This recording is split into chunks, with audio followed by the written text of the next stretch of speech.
What's the meaning of cantata?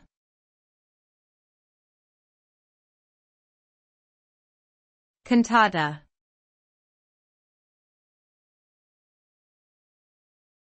Cantata.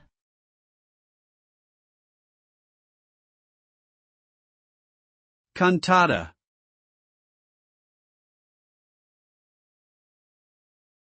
Cantata.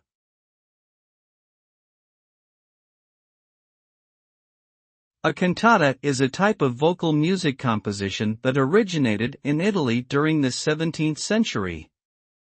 It typically features a solo singer or a choir accompanied by instruments, and can be either sacred or secular in nature.